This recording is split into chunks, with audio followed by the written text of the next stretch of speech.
안녕하세요. DJ 하늘입니다. 오늘의 사연 시작해 보겠습니다. 안녕하세요. 남편과 아들 하나에 딸 하나 키우며 평범하게 살아가고 있는 여성이에요. 제가 평범한 주부로 그리고 우리 가족이 평범한 일상을 보내게 된 지는 그리 오래되지 않았습니다.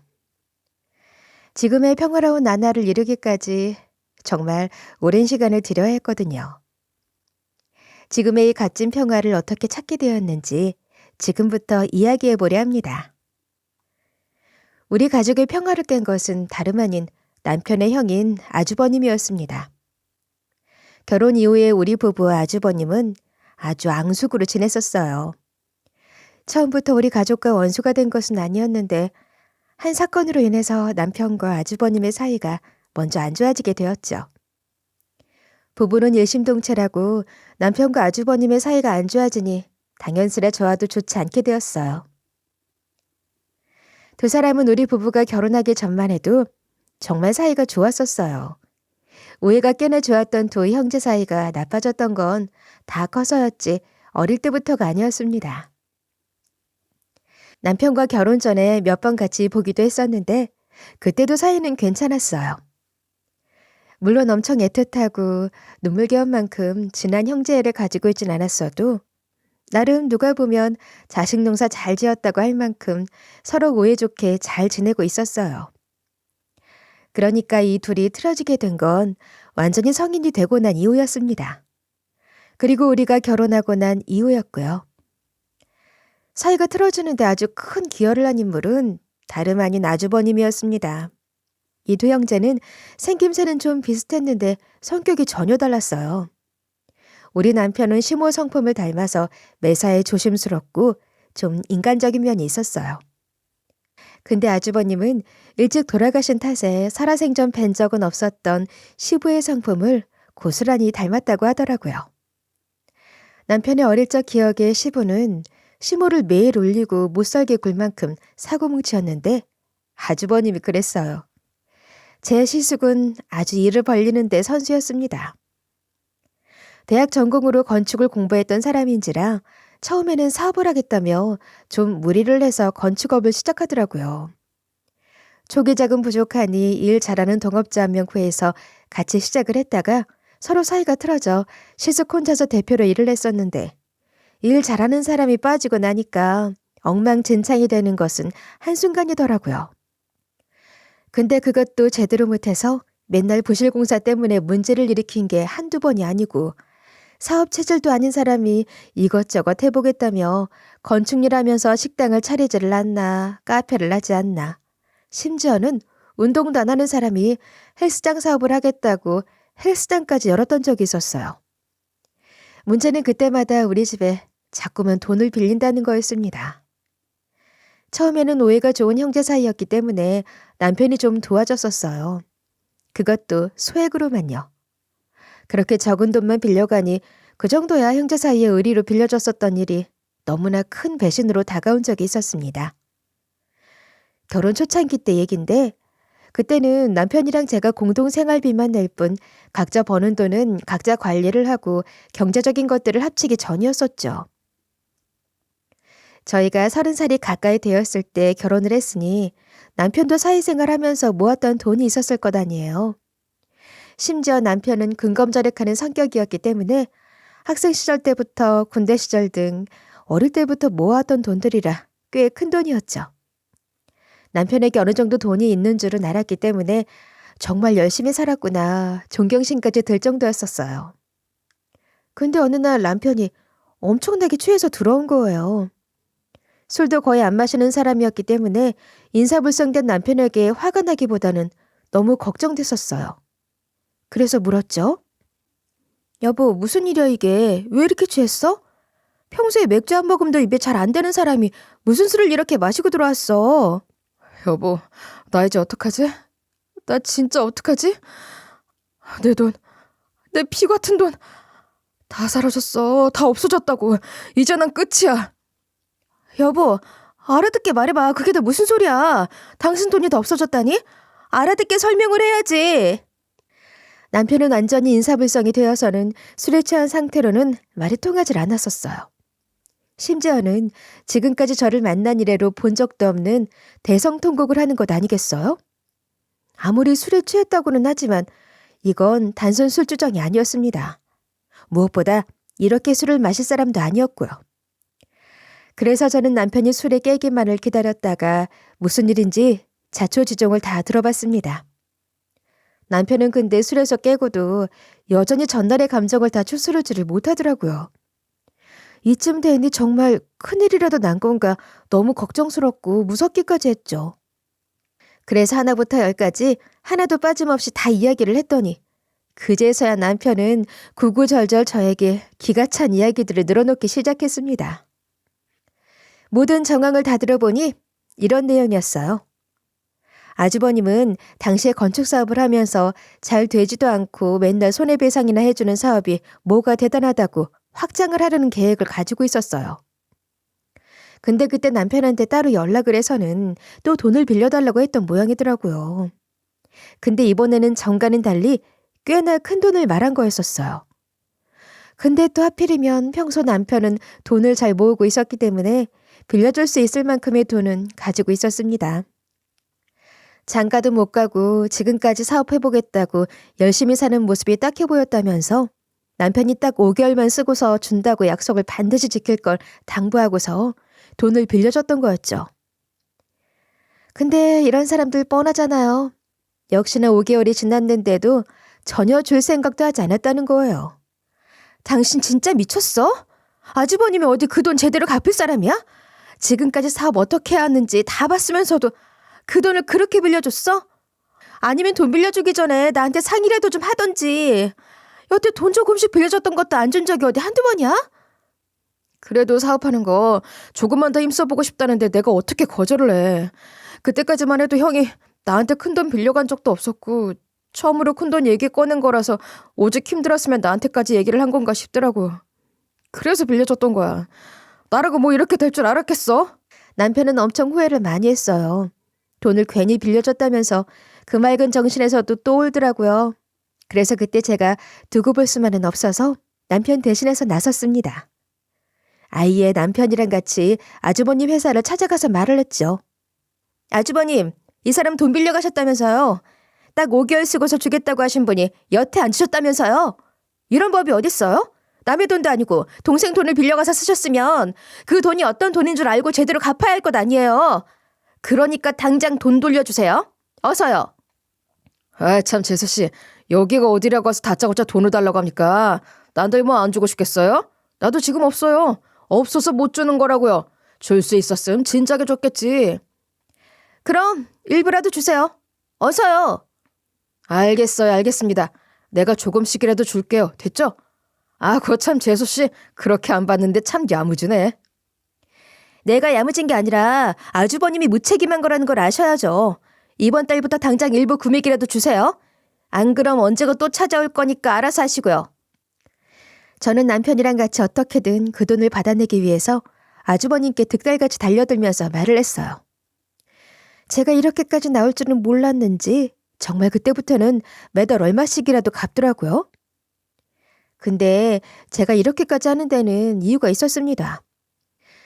알고 봤더니 글쎄 남편이 시숙한테 돈을 빌려줄 때 자기가 가지고 있던 돈도 좀 부족하다 보니까 대출까지 받아서 빌려줬던 거였거든요.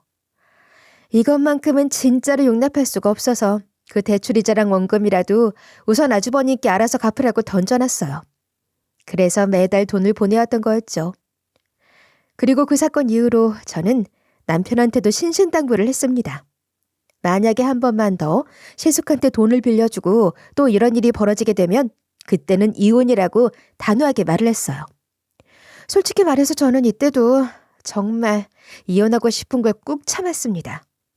근데 결혼하고 나서 이런 일이 딱 한 번이었고 남편도 이번 일을 계기로 엄청 크게 당했다 보니 다시는 누구한테도 돈을 빌려주지 않겠다는 걸 깨달았기 때문에 딱 한 번만 넘어가기로 했어요.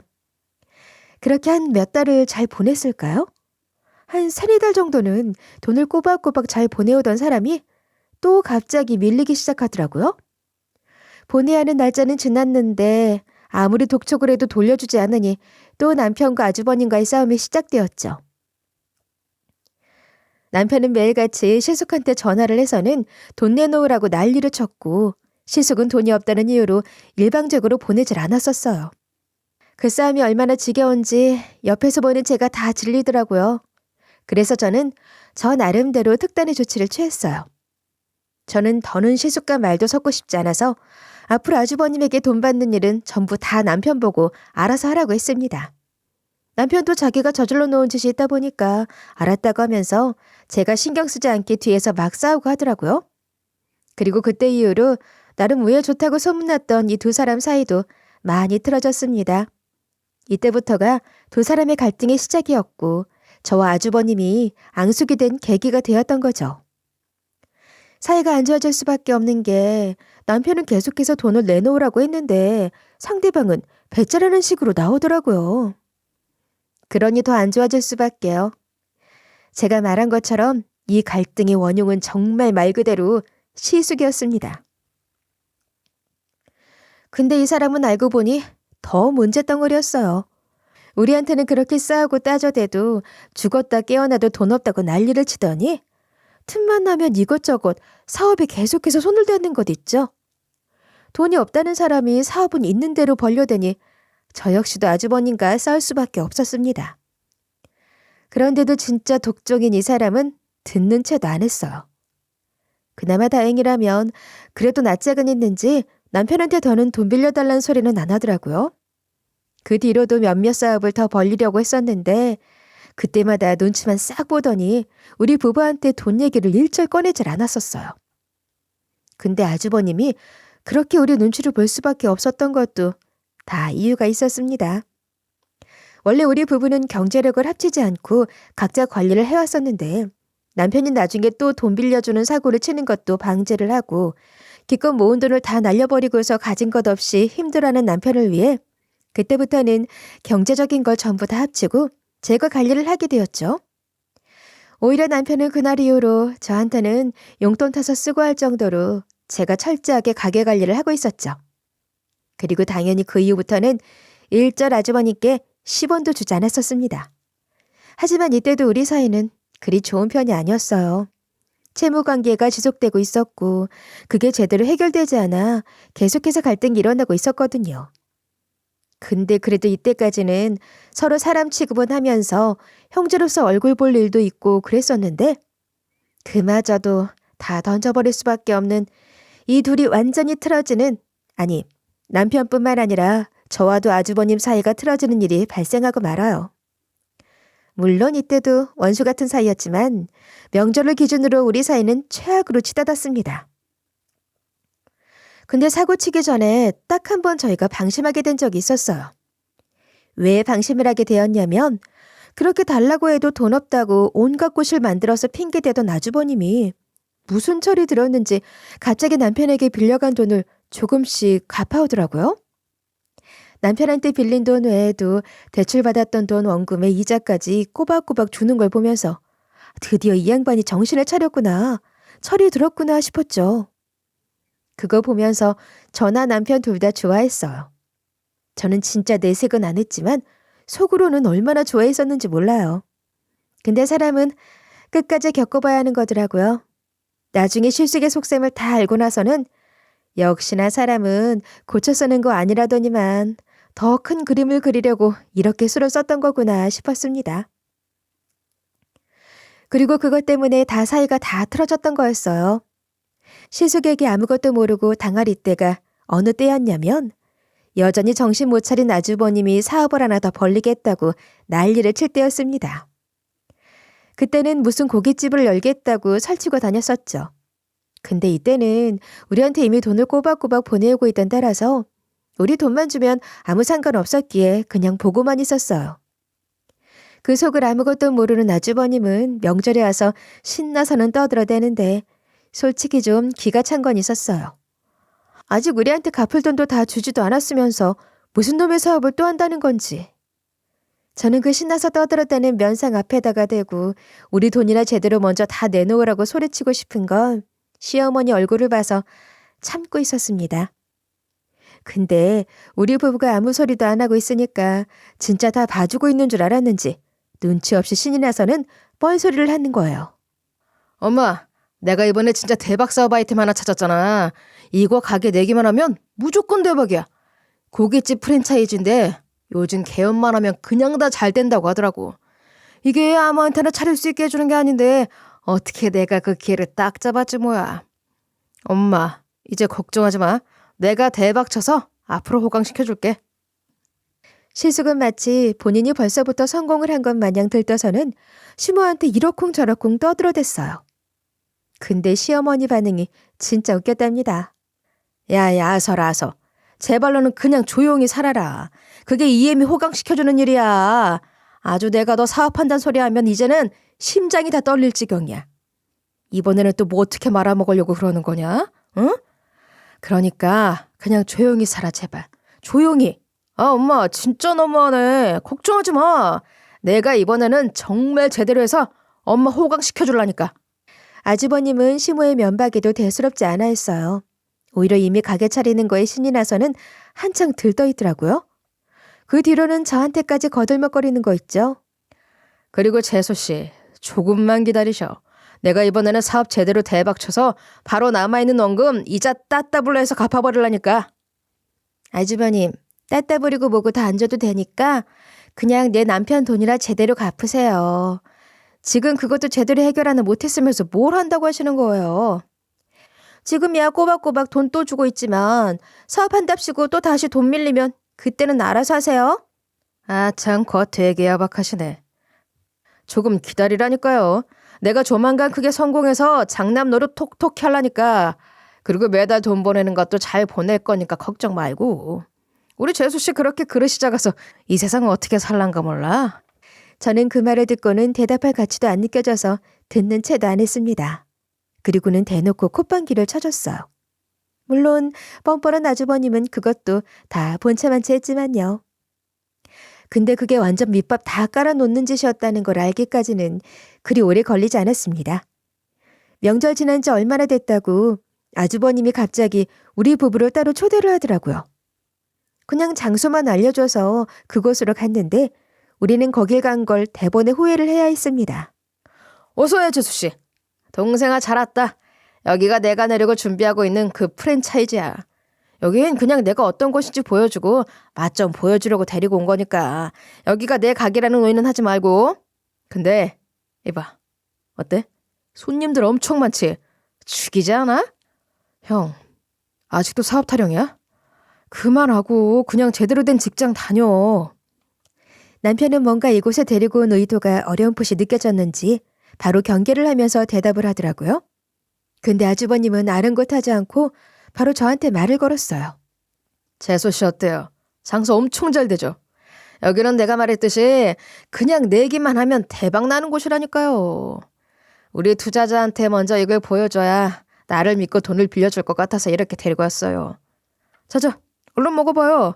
여기 고기가 아주 입에서 살살 녹는다니까요. 저는 순간 귀를 의심해야 했어요. 투자라니? 갑자기 여기로 나오라고 한 것도 이해가 안 됐는데 갑자기 투자자 이야기를 하는 걸 들으니 너무 당황스러웠어요. 그래서 물었죠. 네? 투자자라뇨? 아, 그게 말입니다, 재수 씨. 실은 내가 가게를 내야 되는데 돈이 좀 부족해요. 아, 요즘 프랜차이즈 내는 게 돈이 보통 드는 게 아니잖아요. 여기도 장사가 잘 되는 곳이라 그런지 브랜드 값이 아주 장난 아니더라고요. 그래서 말인데 내 염치 없지만 돈 한 번만 더 빌립시다. 저와 남편은 너무 뻔뻔하게 돈 빌리자는 말을 하는 시숙을 보면서 황당함을 감출 수가 없었어요. 그 속내를 봤더니 상황이 이런 상황인 듯 하더라고요. 사업 자금이 부족했던 시숙은 우리한테 돈을 빌리려고 했는데 경제권이 저한테 있었기 때문에 자연스럽게 저한테 돈 얘기를 하기 위해서 술을 쓴 거였어요.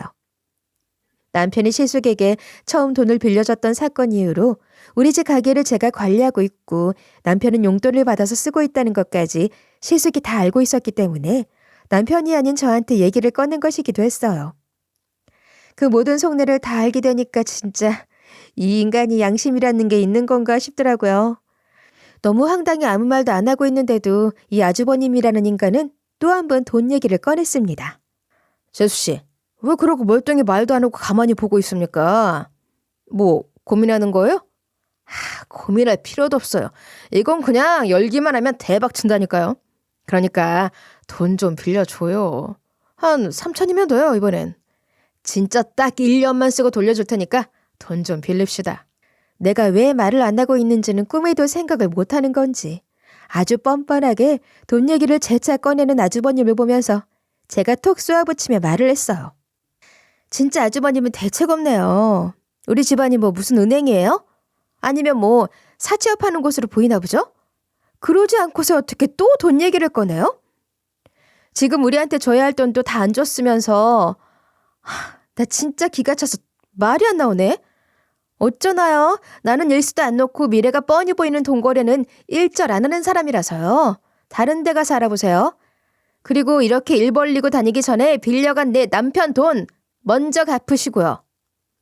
뭐요? 재수씨.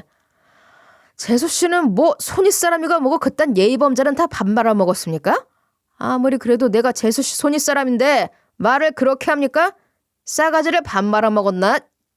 제가 단칼에 돈 얘기를 거절해버리니까 그제서야 본색을 드러내는 시숙이었습니다. 지금까지는 돈 얘기 꺼내려고 엄청 굽신댔었는데 본인이 우리한테 한 것은 다 제쳐두고 제가 세게 말을 하니까 씩씩대더라고요. 근데 어이가 없는 게 열이 받았으면 받은 거지 그 뒤의 행동이 충격적이었어요. 남편도 옆에서 거들면서 돈 얘기하지 말고 빨리 자기 돈 갚으라고 하는데 이 인간이 어떻게 했는지 아세요? 형, 이러려고 오늘 우리 부른 거야? 이러려고 몇 달 동안 돈도 꼬박꼬박 갚은 거고. 대체 언제 사람 될래? 형, 우리 엄마를 봐. 엄마가 형 보면 한숨밖에 더 쉬어? 게다가 형이 장가갈 나이도 지났으면서 더는 사고 치지 말고 그냥 사람답게 살면서 좋은 사람 만나 장가나 가. 이렇게 엄한 일 버리지 말고. 그리고 사업할 돈 있으면 우리 돈부터 갚아. 지금 주겠다고 한 지가 얼마나 지났는데 아직 3분의 1도 다 안 줬으면서 사업은 무슨 사업을 한다는 거야 대체. 남편도 또 참았던 것들을 다 폭발을 시키면서 아주버님한테 소리를 치며 말했죠. 그랬더니 이 사람이 무슨 짓을 했는지 아세요? 자기 지갑에서 5천 원을 꺼내더니 내 남편 얼굴에다가 던져버리더라고요. 그러면서 하는 말이 진짜 인간 말종이라는 걸 여실히 보여줬어요. 야 거지 새끼야. 이거나 먹고 떨어져라. 어? 이거 네가 나한테 빌려준 돈에 대한 이자다. 일단 이거나 먹고 입 닥치고 있어. 이게 지 마누라한테 나쁜 물 다 들어서는 지 형도 못 알아보고 화를 내? 돈은 내가 알아서 갚을 테니까 닥치고 있어. 라고 하는 거 있죠? 이때부터는 눈에 뵈는 거 없었어요. 눈에 살이까지 띄어서는 말을 하는데 이제는 더는 이 사람이 우리 가족이 아니라 완전히 도둑놈의 사기꾼으로만 보이더라고요. 그래서 그날 이후로 우리는 이 아주버님을 아예 고소를 해버리려고 준비하게 되었습니다. 사실 그전에도 고소는 할 수 있었지만 하지 못했었어요. 아니, 정확하게는 안 했었던 거죠. 그 이유는 어머님 때문이었어요. 저희 시아버지가 좀 일찍 돌아가신 편이었어요. 이 두 형제가 어릴 때 돌아가신 이후에 시모 혼자서 어렵게 두 형제를 키운 터라 바라보고 살 게 자식 2명밖에 없으신 분이셨거든요. 무엇보다 두 형제가 형제답게 잘 사는 게 시모의 가장 큰 바람인지라 더더욱 신고를 할 수 없었습니다. 둘이서 사이가 틀어져 법적인 부분까지 가버리면 마음 여린 시모가 못 버틸 거라고 생각을 했었거든요. 하지만 더는 참을 수 없어 시모에게 미리 다 상황들을 설명을 하고 아주버님에 대해서 고소를 진행하기로 했죠. 물론 시모는 처음에 어느 정도 우리 사이의 갈등을 알고는 있었지만 이렇게 골이 깊은지는 모르고 계셨기 때문에 충격을 많이 받으셨었습니다. 근데 시숙의 평소 행실을 잘 알고 있으셨고 말로는 해결될 상황이 아니라는 걸 다 이해하셨기 때문에 고소에 대해서도 납득을 하셨어요. 그래서 한창 준비를 하고 있다가 결국에는 고소에 본격적으로 들어가기도 전에 아주 제대로 큰 사건이 터지고 말았습니다. 우리가 아주버님한테 돈을 달라고 엄청나게 닥달을 하기는 했지만 사실 우리 부부가 돈이 없어 쪼달리는 생활을 하진 않았었어요. 둘 다 직장이 괜찮았기 때문에 돈은 좀 벌었었거든요. 하지만 그것과 별개로 약속은 약속이고 아주버님의 행실도 좋지 않았기에 어떻게든 그 돈을 받으려고 했던 거였습니다. 그렇게 소송을 준비하고 있던 중에 시모 생신이 되었어요. 이때가 시모가 70세가 되던 때였습니다. 비록 뒤에서 소송은 준비하고 있을지언정 시모 생신을 챙겨드리는 건 또 다른 일이잖아요.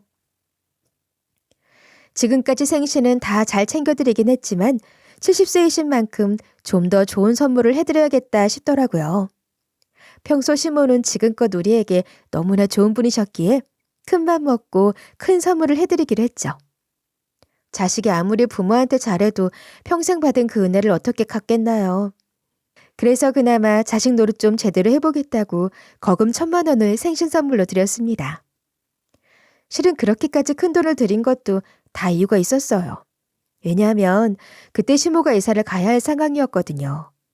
시모가 살고 있던 집이 남편이랑 아주버님이 태어나기도 전에 신혼집으로 들어가 살던 곳이었으니 얼마나 오래 살았겠어요.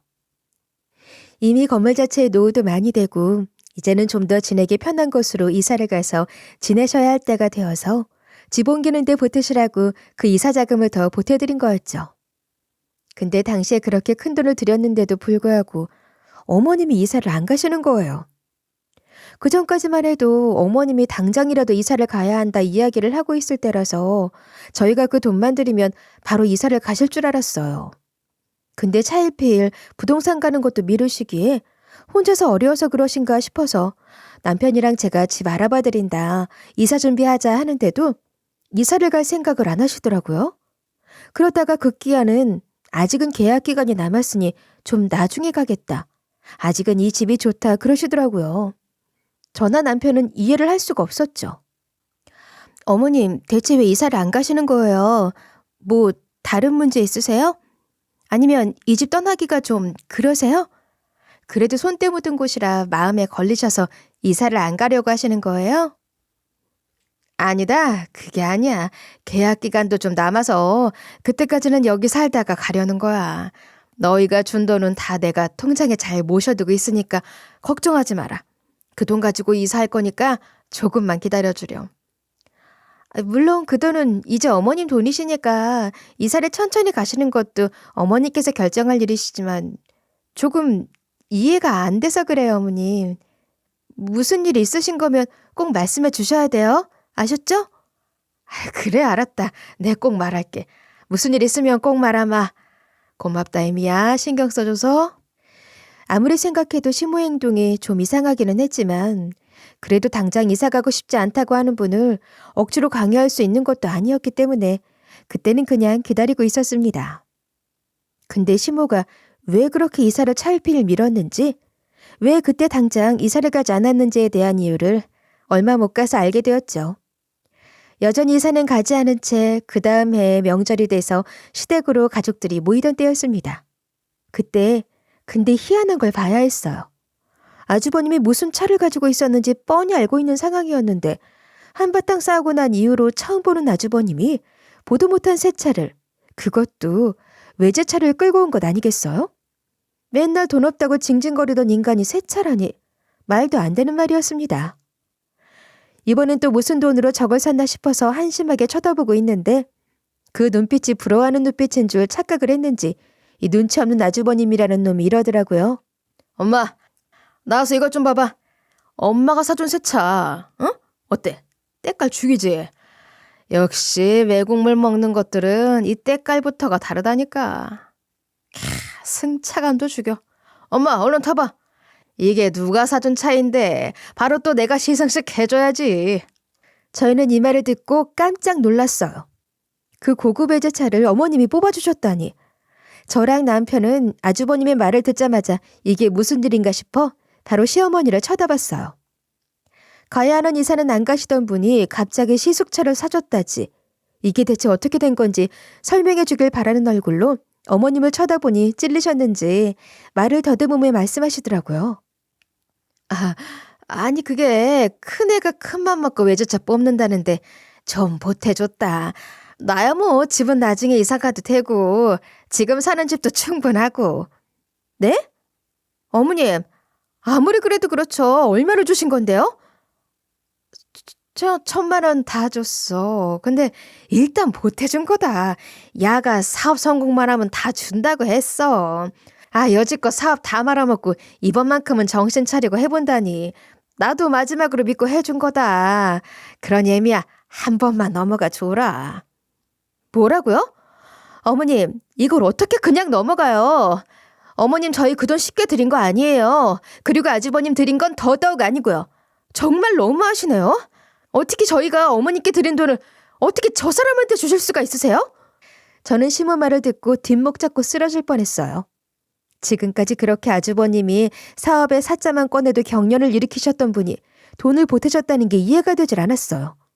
심지어 사업 자금도 아닌 외제차 사는데 돈을 보태준 게 너무 이해가 안 됐죠.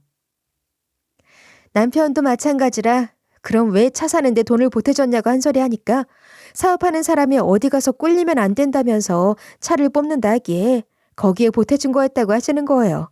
진짜 기가 차서. 미안하다 미안해. 근데 금방 벌어서 준다고 했으니 그때 내가 꼭 이사 가마. 내가 첫째한테 꼭 받아서 이사 갈게. 아니요. 저는 지금 당장 그 돈 돌려받아야겠어요. 그 돈 아주버님 드린 거 아니었고 어머님 드린 거였어요. 어머님 이사 안 가신다면 그냥 그 돈 저희가 도로 받아서 가지고 가겠습니다. 저는 그 돈도 용납할 수가 없어서 시모한테 좀 모질게 이야기를 하고는 바로 아주버님한테 돈 도로 내놓으라고 하려는데 먼저 선수친 아주버님이 뭐라고 하는 줄 아세요? 어이 재수씨, 말하는 본세는 여전히 못 고쳤네.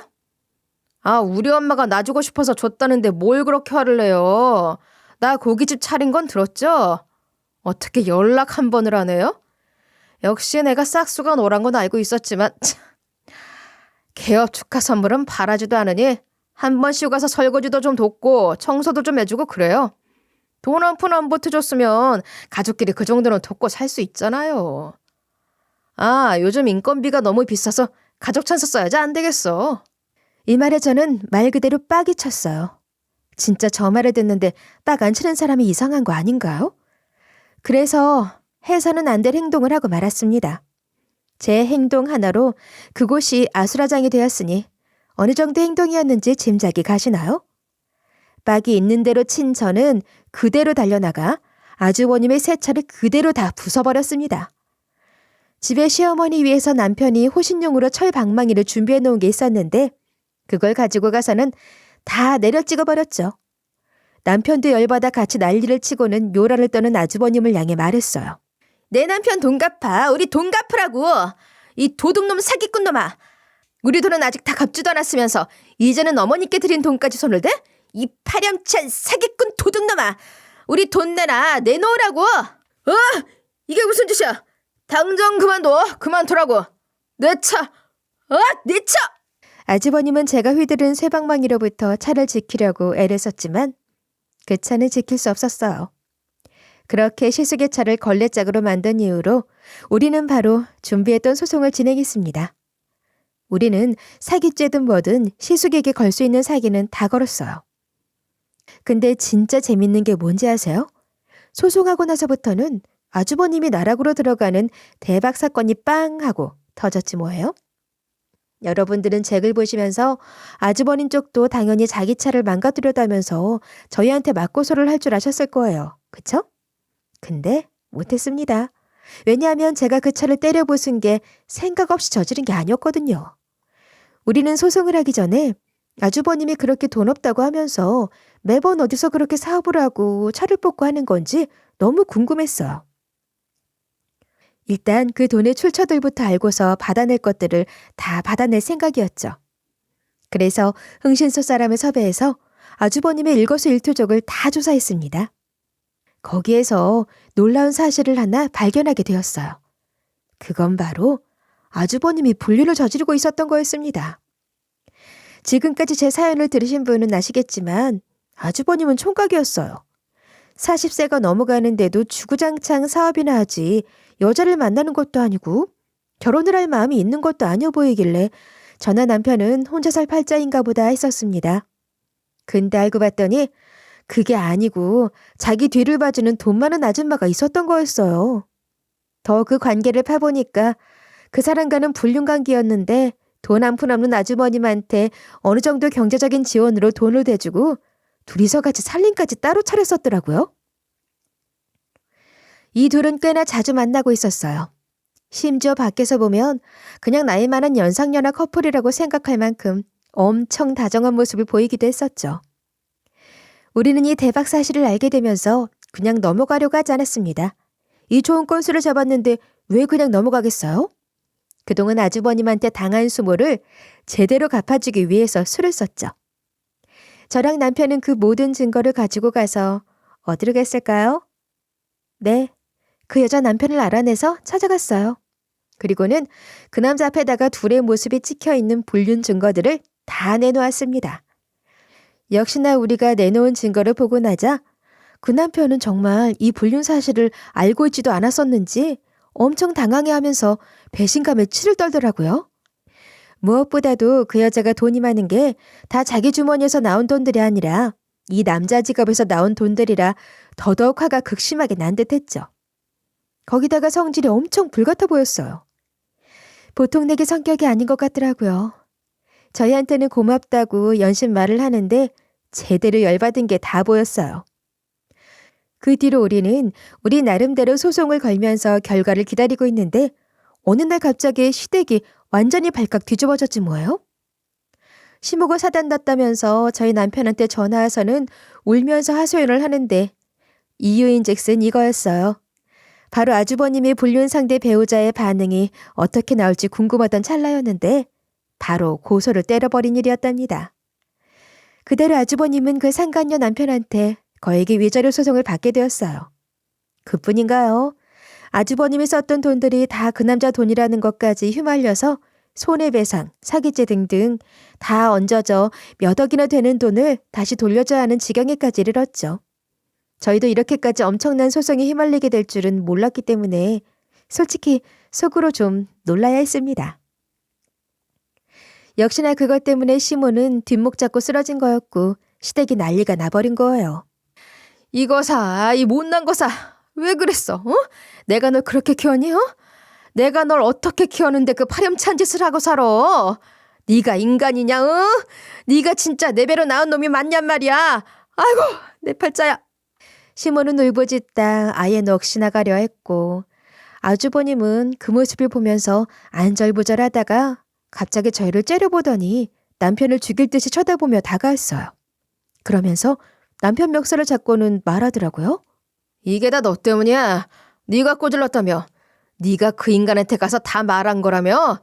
다 들었어 이 자식아. 이 나쁜 놈 같으니라고. 네가 감히 형을 물먹여? 네가 그러고도 무사할 것 같아? 내가 너 가만 놔둘 것 같냐고. 정신 차려. 내가 가서 말 안 했어도 형은 진작에 다 들통날 판이었어.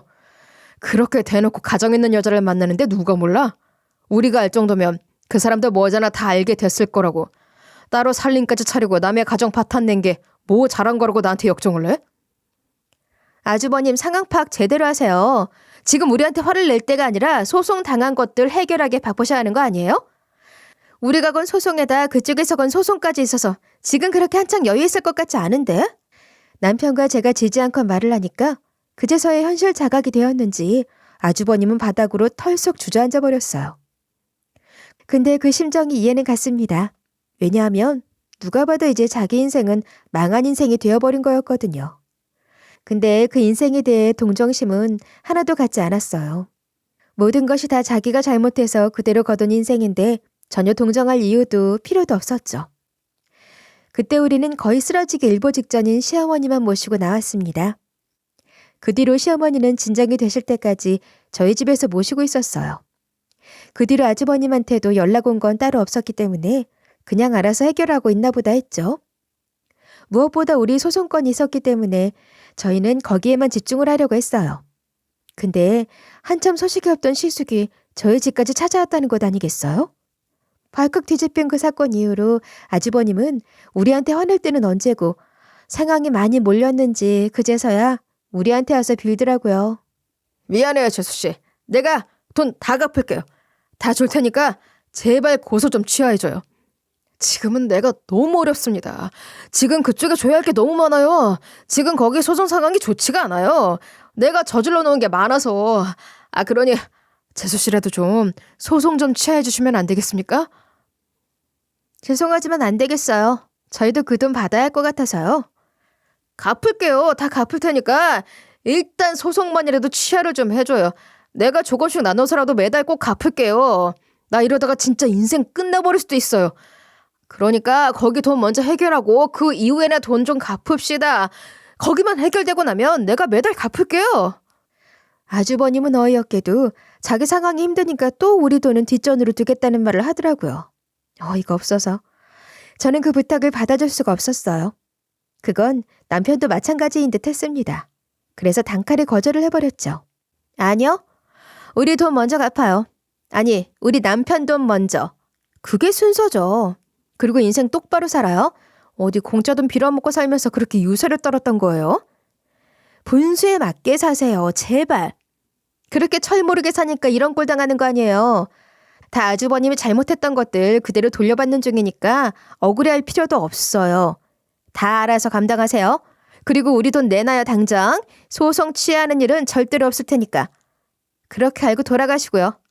저는 꿋꿋이 그렇게 이야기를 하면서 돌려보냈어요. 처음에는 제가 고소 취하해준다는 말을 할 때까지 꼼짝도 안 하겠다며 극기야는 막 들어 놓으려고 하는 거 아니겠어요? 그 꼴을 보고는 시어머니는 기가 차는지 그냥 무시해버리고는 방으로 들어가 버리시고 남편이 실속을 제지했어요. 바닥에 들어 누워서는 땡깡을 피워놓은 아주버님을 남편이 힘으로 제지를 하면서 아예 우리 집 밖으로 내쫓아버렸습니다. 포기를 모르는 인간이 끝까지 매달리기에 아예 경찰에 신고하겠다고 엄포를 내놓으니까 그제서야 주랭랑을 치더라고요. 뭐 여기에서 망한 인생 더 망하고 싶지 않았나 봐요. 그 뒤로 재판 결과로 아주버님은 우리한테 돈을 갚도록 결과가 나왔습니다. 당연한 결과였죠. 대신 한 번에 갚을 수 없는 상황이었기 때문에 지금은 한꺼번에는 아니어도 일정 금액 맞춰서 돈을 보내오고 있어요. 저희가 돈을 제대로 안 내놓으면 또다시 청구 소송을 걸어버리겠다고 하니까 그게 무서운지 조금씩이라도 보내더라고요. 그리고 그쪽 소송도 끝난 것 같은데 그 불륜녀 상대 쪽에도 위자료에다가 손해배상까지 뭐가 잔뜩 나왔는지 그쪽에도 돈을 보내고 있느라 지금은 막노동에 밤에는 대리운전 등등 거의 투잡쓰리잡 하면서 지내고 있는 걸로 알고 있어요. 당연히 뭐 그 여자랑도 헤어지고 차도 빼앗기고 집도 빼앗기고 다 빼앗겨서 지금은 빈털터리가 돼서 시어머니 집에서 얹혀 살고 있는 중이에요. 시어머니가 꼴도 보기 싫다고 그것도 다 나가서 따로 살라고 했는데 나가서 살 돈도 없는 사람인지라 거기에 기생해서 살고 있는 중이죠. 시어머니도 그때 돈 빌려준 이후로는 이사를 가지 못한 상황이에요. 그러니 얼마나 더 꼴 보기 싫으셨겠어요? 그래도 갈 데 없으니 옆에 끼고 살 수밖에 없는 현실에 많이 답답해하고 계시죠. 저나 남편은 드디어 돌려받아야 할 돈을 다시 돌려받으면서 평화로운 일상을 보내고 있어요. 그전까지는 돈을 받지 못했다는 억울함에 한 번씩 괴로울 때가 있었는데 지금은 남편도 저도 마음 편히 돈 돌려받으면서 아이들이랑 너무 잘 지내고 있는 중이랍니다. 부디 이 평화가 앞으로는 다시는 깨지지 않길 바라고 있어요. 부디 우리 가족에게 어렵게 찾아온 이 평화가 다시는 깨지지 않길 응원해주세요. 저도 여러분들의 평화를 위해 늘 응원하겠습니다. 감사합니다.